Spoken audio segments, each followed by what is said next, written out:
నాయకత్వంలో సుమారు 30 సంవత్సరాల నుండి అలుపెరగని పోరాటం సాగిస్తున్నటువంటి మాదిగ దండోర సంఘం ఊరి చివరి నుంచి ఊర్లోకి రావాలంటే సాహసం లేని కులం, కులం పేరు చెప్పుకున్నందుకు భయపడ్డ కులం. అట్లాంటి మాదిగలు ఒక న్యాయమైన డిమాండ్ను 30 సంవత్సరాల నుంచి మందకృష్ణ మాదిగ నాయకత్వంలో సామాజిక ఉద్యమం కోసం పోరాడుతున్న విషయం ఈ సభ్య సమాజానికి తెలిసిన విషయమే.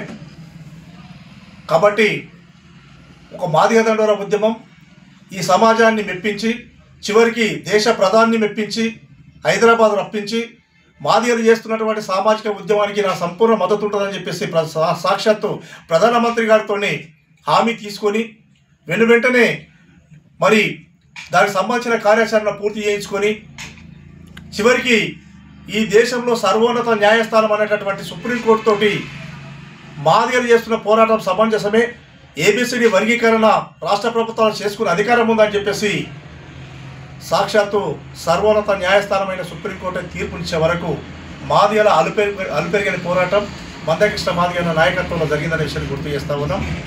ఆగస్టు 1 నాడు సుప్రీంకోర్టు తీర్పు ఇచ్చిన వెంటనే అసెంబ్లీలో ముఖ్యమంత్రి రేవంత్ రెడ్డి గారు మాట్లాడుతూ ఏది ఏమైనా ఈ దేశంలో అన్ని రాష్ట్రాల కంటే వర్గీకరణ అమలు చేసే విధంగా తెలంగాణ రాష్ట్ర ప్రభుత్వం ముందుంటుందని చెప్పేసి చెప్పడం జరిగింది.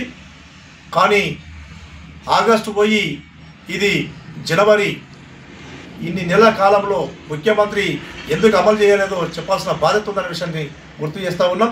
అదే క్రమంలో కేవలం ముఖ్యమంత్రి కాలయాపన చేయడానికి కారణాలు ఏవైనా మాదిగల ఆయుధమైనటువంటి డప్పుతోటి దండోర వేయడానికి హైదరాబాద్ నగరం గుండె జల్లు మనిపించడానికి అధికార ప్రభుత్వానికి చెమటలు పట్టించడానికి మాదిగల దప్పులు సిద్ధమవుతున్న విషయం గుర్తు చేస్తూ ఉన్నాం. ఫిబ్రవరి 7వ తారీఖు నాడు హైదరాబాద్ నగరాన్ని 1,00,000 దప్పులు 1000 గొంతులతోటి ముంచెత్తనున్నాం. 1,00,000 డప్పులు మోగుతాయి, వేలాది గొంతులు పాటలు పాడుతాయి, నినాదాలు చేస్తాయి. ముఖ్యమంత్రి రేవంత్ రెడ్డి గారు ఆ లోపలనే మీకు ఉన్నటువంటి అవకాశాలు ఉపయోగించుకొని ఖచ్చితంగా ఏబిసిడి వర్గీకరణ అమలు చేయాలని చెప్పి మేము డిమాండ్ చేస్తూ ఉన్నాం. లేని పక్షంలో హైదరాబాద్ నగరంలో 1,00,000 దప్పులు 1000 గొంతులతో జరిగేటటువంటి కార్యాచరణ ఉద్యమం ఉధృతం అయితే జరిగే పరిణామాలకు రేవంత్ రెడ్డి ప్రభుత్వం పూర్తి బాధ్యత వహించాల్సి ఉంటుందని ఈ సందర్భంగా హెచ్చరిస్తూ ఉన్నాం. కాబట్టి ఆ పరిణామాలు చోటు చేసుకోకముందే ఖచ్చితంగా రేవంత్ రెడ్డి గారు చర్యలు తీసుకోవాలని చెప్పి మేము డిమాండ్ చేస్తూ ఉన్నాం.